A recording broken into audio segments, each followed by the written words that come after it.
if you pay close attention, for example, in education, pay close attention in the media, pay close attention in religion, realize that they have an agenda, and the agenda is basically to tell you how enough. The agenda is basically to tell you, that you need something to be able to feel, this thing, to make you complete. For example, education will tell you that if you want to be successful in this life, you need to study, you need to have a career. That's education. So it's basically telling you that you're not enough. But if you look at the Bible, for example, the old days, people never used to go to school, but they used to do things that we nowadays, with our education, we can't do. So what's the difference? The difference is basically, right now it's like we're selling fear. It's like we're selling, scarcity. Is like you're selling, we are not enough. Like the message that we're trying to deliver is we are not enough. We need some things to be able to fill this void and make us complete.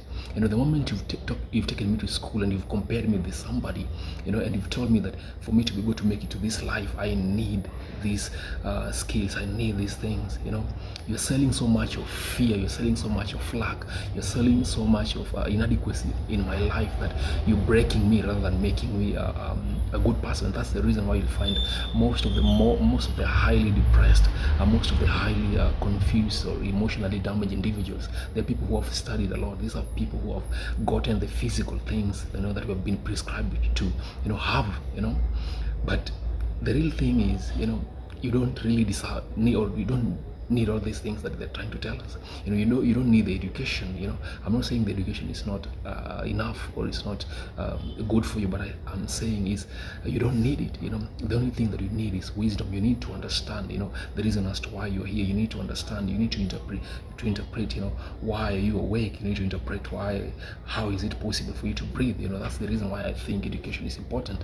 I don't believe that forcing a career into me, you're making me a better person. As a matter of fact, you're making me a worse person, because the moment I'm gonna fail, I'm gonna like do something, to be able to fill this void, and most cases it's gonna be a negative thing. So it's high time we start, like seeking the basics of life, the basic things of life. Just understanding your relationship with your God, with your divine. Just understanding, like, how is this life being, how is it possible, like just looking at life from a different dimension. I think that's a high time thing that human beings are supposed to be doing, not seeking all these things to fill the void, whereas the void can be filled by finding yourself.